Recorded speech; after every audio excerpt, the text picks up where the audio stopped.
Nagpalabas na mga kababayan ng latest survey sa pagkasenador, yung RPMD or RP Mission and Development Foundation. Isa-isa pong nalalagas yung mga minions ni Maudigs. Mr. Maravillas, si Digong pasok pa rin. Pasok pa rin po si Digong sa Magic 12. Pero dumaos-dos na rin po. Pati si Bongo dumaos-dos. Si Bato po, talo na si Bato. Diretso nang nag-Titanic si Bato. Ini lang yung kanilang partido, mga kababayan. Yan po, mga kababayan, ang result ng latest survey. Halalan 2025 senatorial preferences from July 1 to 10, 2024. Ito yung resulta, mga kababayan. Kung sino yung iboboto. Kung ngayon yung election po, sino yung iboboto ng ating mga mamamayang Pilipino. Ayan po, pasok sa Magic 12 si Ping Lacson. Number 1 po si Erwin Tulfo. Number 2 si Tito Sen. Number 3 si Ben Tulfo. Nagkataon, first time in the history sa Senado, kung magdidesisyon si Ben Tulfo at saka si Erwin Tulfo na tumakbo sa pagkasenador, 3 Tulfo na po. Diba? Dati, 2 lang sa member ng family, kung hindi mag-ina, magkapatid. Tulad ni JBR Sito, sa kasi Jinggoy, yung Cayetano, magkapatid. Tapos si yung Villar, mag-ina. O ngayon, pag kumandidato si Ben Tulfo sa si Erwin Tulfo, 3 Tulfo. Ikong kumandidato niya, Mr. Maravillas, 3 Duterte, kasi yun ang sinabi ni Inday. Malabo po, mga kababayan. Si Basti tapos si Pulong po. Malayo sa sa Magic 12. Si Bato nga po, nawala. Hanapin natin kung pang-ilan na si Bato. Pang-4 si Bong Revilla. Si Amy Marcos medyo tumaas. Nasa pang-5 na siya. Pang-6 si Digong. Sabi ko kay Senator Amy, dumistansya ka na, Senator Amy, sa mga Duterte. Baka maging collateral damage ka. I-junk ka ng mga Marcos loyalist. Marami na pong natu-turn off sa'yo. Makikita mo yan sa mga surveys. Minsan si Amy Marcos, number 9. Voted. Number 5 ka ngayon. Pampito na lang po si Bongo. Pasok sa number 8, mga kababayan, si Benhur Abalos, DILG Secretary. Si Tol Tolentino, number 9. Si Tol Tolentino po, nakatalon sa Titanic ng PDP Laban. Biglang tumambling po. Pasok na si Yeda Romualdez sa number 10, mga kababayan. Yung asawa ni Martin Romualdez, speaker. Number 11, si Loren Ligarda. At pasok sa Magic 12, si Ping Lacson. Ito mas comprehensive ito, mga kababayan, detalyado. So, konting paliwanag pa sa ating mga kababayang Filipino. Anyway, matagal pa naman po yung midterm election. Malamang yung mga minions ni Maudigs, matalo lahat. Si Maudigs, mga kababayan, doon naman po tayo na tatakbo. Papasok pa rin po sa pagkasenador. Unang-una, mga kababayan, medyo matanda na, mahina na po si Digong. Nakatungkod na nga po Mahirapan siyang mag-ikot. Pangalawa, na predicament, mga kababayan, ni Digong, baka lumabas na yung warrant of arrest. I-serve na, mga kababayan, ng Interpol. Mamaya ibigay ko sa inyo yung latest tungkol sa Interpol. Hindi na nga po makatiis si Bato. Nag-privilege speech po sa Senado. Binakbakan po si Rimulya. Ngayon, si Bato, mga kababayan, dumaos-dos na sa pang-16.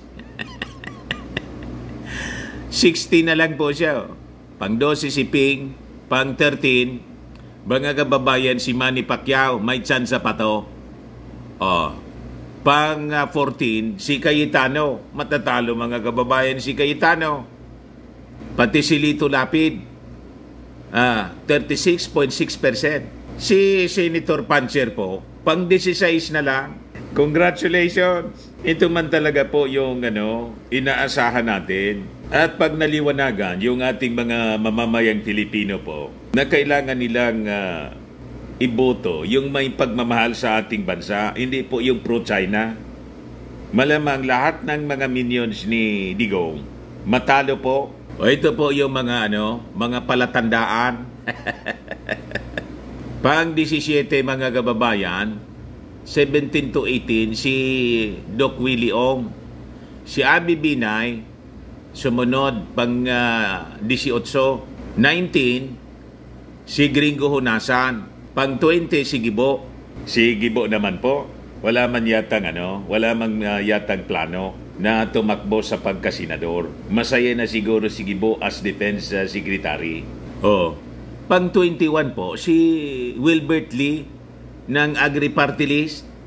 Si Kiko Pangilinan po, wala nang pag-asa makabalik ito sa Senado. Pang 22 na lang po. Si Baste, pang 23. Malabo po si Baste na makapasok sa Senado. Hindi man yata niya Mr. Maravillas tatakbong senador si Baste. Sabi ni Inday Pero kung tumakbo siya, talo. Ngayon, ang problema ni Baste, mga kababayan, kung labanan ng isang administration candidate, lagyan, ang dinig natin si Migs Nograles, yung magandang congresswoman ng PBA party list. Delikado, mga kababayan, pag ganon. Pag natalo, ubos yung mga Duterte niyan. Pati si Pulong, malangmang lagyan ng kalaban ng ating administrasyon. Alangan hindi. Di ba? Ayan po si Migs Nograles, Attorney Margarita Migs B. Nograles. Ito yung possible mayoralty candidate, mga kababayan, na pwedeng ilaban po ng partido, ng administrasyon. Napakatalino nun. Malayo si Baste. Hindi tatagal si Baste doon sa debate. Kahit si Pulong po, tina-challenge nga po ni Migs nang mag-sponsor si Pulong ng isang deal na dapat lahat ng mga elected officials magsailalim sa hair follicle drug test. Sabi ni Migs Nograles, okay niya, basta kailangan na niya dumaan sa proseso, magpakita niya siya sa Congress, i-defend niya yung kanyang deal. Si Baste pala po, seldom na makita yung kaluluwa sa Congress. Yan po yung sabi ni Mig Subiri sa Nograles. Drug test sa isang department. So, sana this applies to all. Hindi lang mag-single out. Ma'am, sorry po. Idagdag ko lang po na specified kasi doon sa bill na including the president. So, I hope including din lahat ng mga local government at lahat. Again, kung gusto niya ganito yung bill, he has every prerogative to write a bill, pass a bill, file a bill, and go through the committee. And if he deems that fit na tama yung wordings at madedepensa niya yun, sana lang po madepensa niya yun in the committee, in the floor, in front of everyone, and not pass it on to another congressman dahil bill niya po to. So, we will follow the process. We respect his knowledge and his intent in this. Sana lang the intent is good para sa kabutihan ng taong bayan, because we are legislators to file bills for the betterment of the Filipino people at hindi para mang-asar or mang-single out or use your position to do things na may personal aspect po. So, sana niya, madipinsan niya ni Baste o ni Pulong, Congressman Pulong, magpakita niya siya dito sa Congress. Ngayon, sa survey po, si Pulong malayo, mas malayo kaysa kay Baste. Yan pang 23, si Pulong. Then, nakasunod si Gordon, mga kababayan. Ay, si Baste pala to. Pang 23. Mali. Pang 23 to 26, si Gordon, ito pala si Pulong. 23 to 26 din siya. Duterte, Pulong. Then, sunod si Drilon, yung mga dating senador po, hindi na pumipick up. Si Marojas, 27, 28 si Ted Filon, 28 si Herbert Bautista, si Revillame, 28, si Mike Defensor, 31 to 32, then si Bam Aquino po, 31 to 32, 33 to 34 si Ilizar, General Guillermo Ilizar, pati si Dingdong Danteso, 33 to 34, si Acosta, 35, 36 si Colmenares, si Panelo, pang 36, 38 si Balita, si Belica, 38 to 40, tapos si Kirubin, 38 to 40. Ngayon, sabi po ni Dr. Paul Martinez,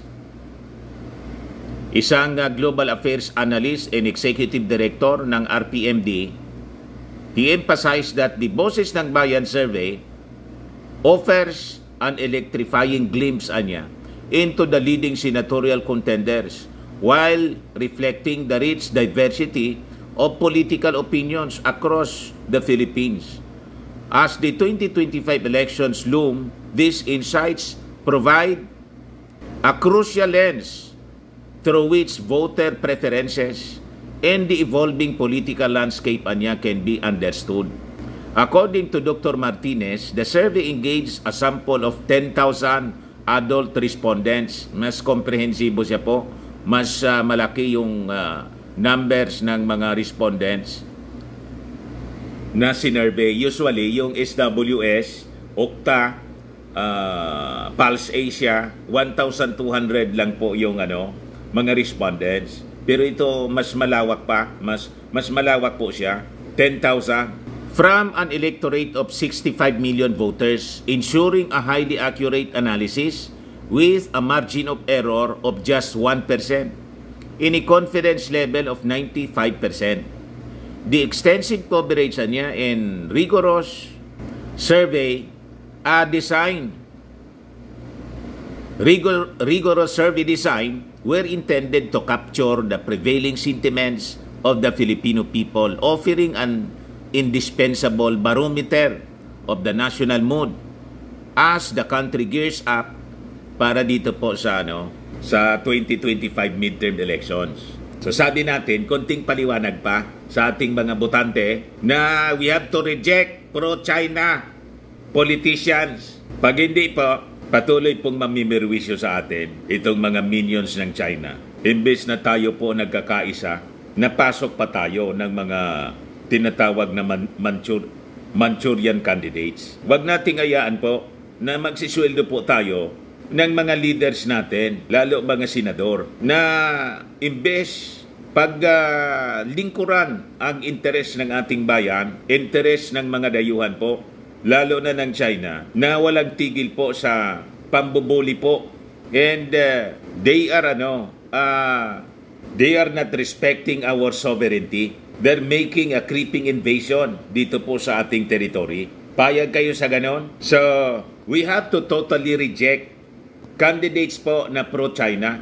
At maganda na unti-unti nalalagas po yung mga pro-China personalities dito sa Magic 12 sa senatorial elections po. Ito si Bato, galit na galit mga kababayan kay Rimulya. Yan De La Rosa hates Rimulya, Guevara for contradicting government policy on ICC. Pero paliwanag mga kababayan, nag-react na rin po siya si Rimulya. Ang Pilipinas abang hindi na siya member ng ICC, but remains committed to Interpol. Rimulya made the statement in reaction to the recent remarks of Senator Bato, asking him and Solicitor General Medardo Guevara if they are challenging the policy set by the President concerning the ICC. So paliwanag po ni Rimulya. Again, we are not members of ICC. But iba kasing commitment ng Interpol. Wala tayong commitment sa ICC, pero ang Interpol may commitment tayo. Tsaka far-reaching. Yan, kailangan natin tandaan na there are more than 10 million Filipinos going around the world right now na baka kailangan ng tulong ng Interpol, sabi po ni Remulla. Kaya niya we value Interpol over a lot of other fields because we have to protect our people throughout the world. The Interpol niya is very important to us in that regard. Paliwanag mga kababayan ni Remulla. So, taranta na kasi po si Senator Bato. Siguro may mga inside information na siya. Ay yung mga balita na lumalabas po. Baka by next month, September, pumasok na yung Interpol dito po sa ating bansa. Idagdag ko na lang ito mga kababayan kasi right now, binibigyan po ng parangal sa pamamagitan po ng parada sa Metro Manila, yung ating mga Olympic heroes po. Ayan po yung live feed sa Filipino Olympians who went to the 2024 Paris Olympics. Ng RTBM. Hoffman naman ang naglaro sa 400 meters. Maraming tao na sumasalubong po. At sa women's dual championship para mabitbit niya ang Philippine flag. Tuwang-tuwa yung mga tao habang pinaparada. Yung ating mga Olympic heroes, yan si Yolo po, Carlos Yolo. Pirma siya ng pirma ng mga nakamit ni Lauren ang kanyang 2024 t-shirts, bags, etc. Is 39 in the women's 400 meter hurdles. Nakatakbo na rin siya sa 2024 World Indoor Championships at naging a two-time 2022 Asian Games finalist, finishing 5th in the 400 meter and 4x400 meter relay. Sumali si Lauren sa 2022 National Collegiate Athletic Association or NCAA nakakatuwa. 400 meter hurdles kung saan ang daming taong nag-set din siya nakahilera po sa kalsada. 30.34 seconds sa ginanap na Duke Invitational sa North Carolina, USA.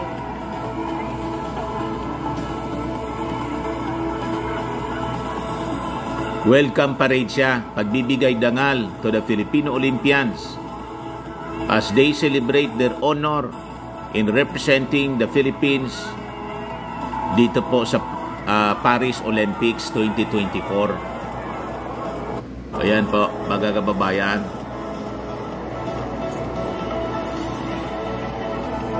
Ito naman yung naunang event after nung sa Palasyo Malacanang, sa Congress naman po ito. Pagbibigay-pugay ng ating Pangulo, pati si Martin Romualdez, nagbigay po ng 14 million incentive galing po sa mga congressmen. Yan, madali lang po. Yan siya.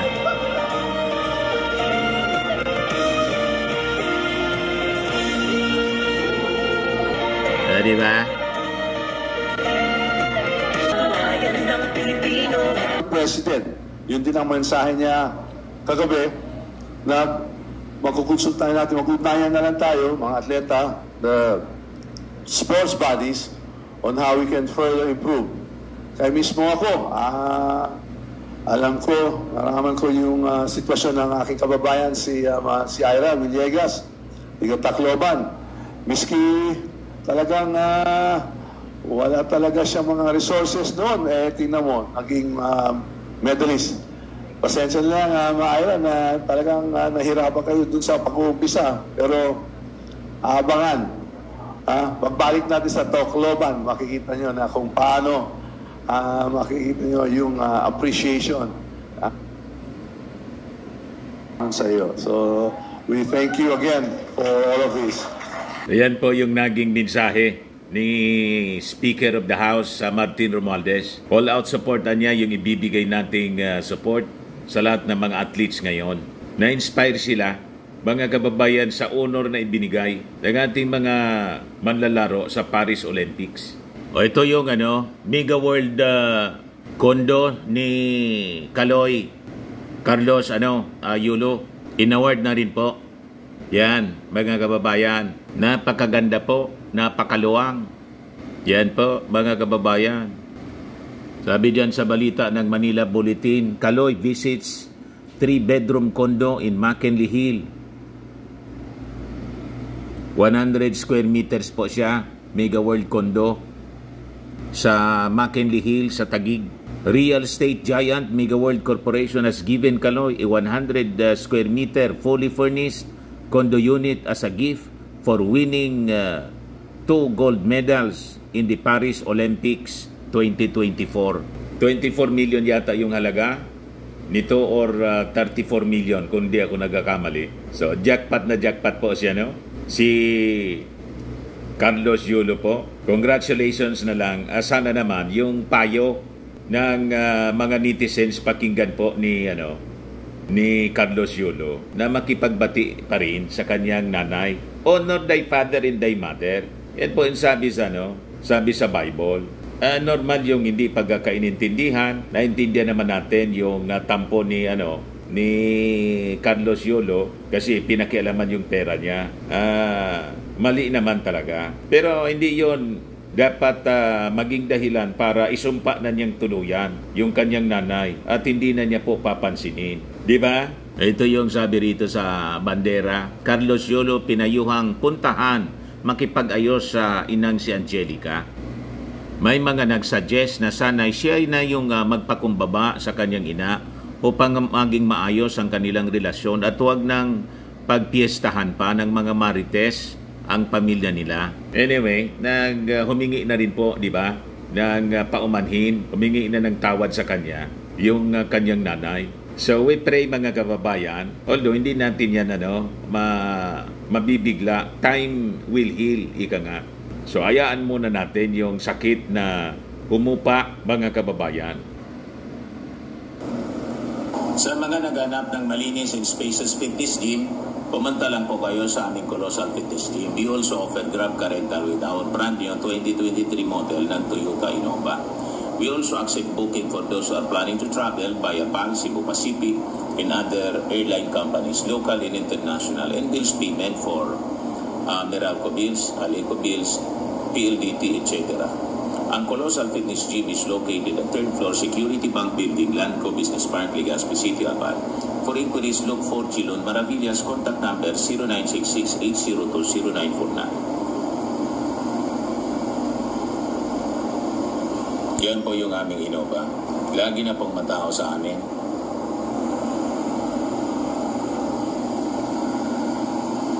Yan mga bago naming clients. Pati mga foreigners po, British tourists po sila. Ito galing Denmark. Ito international po. Ito yung bago naming binibintang product online, iGlow Serum. Whitening po siya, made in South Korea. Tingnan ninyo epekto sa aking anak na architect entrepreneur. Sa mga inquiries ninyo, dumiretso na lang kayo sa kanyang messenger, Chris Maravillas. Ito naman po, Firmax Firming and Lifting Cream. Pinapahid po sa mga pulses in affected area. Mainam po sa paninigas ng mga kasukasuan, pati sa mga pains. Ito naman po, Automax Radiant Serum. Sa mukha naman yung application. Anti-aging po siya. You will look 10 years younger than your age. Sa mga cancer patients naman po, baka lang gusto ninyo itong itry. Ningxia Red Mix Fruit Drink. Hindi man po siya gamot, food supplement siya. Kaya lang gawa siya mga kababayan sa goji-berry.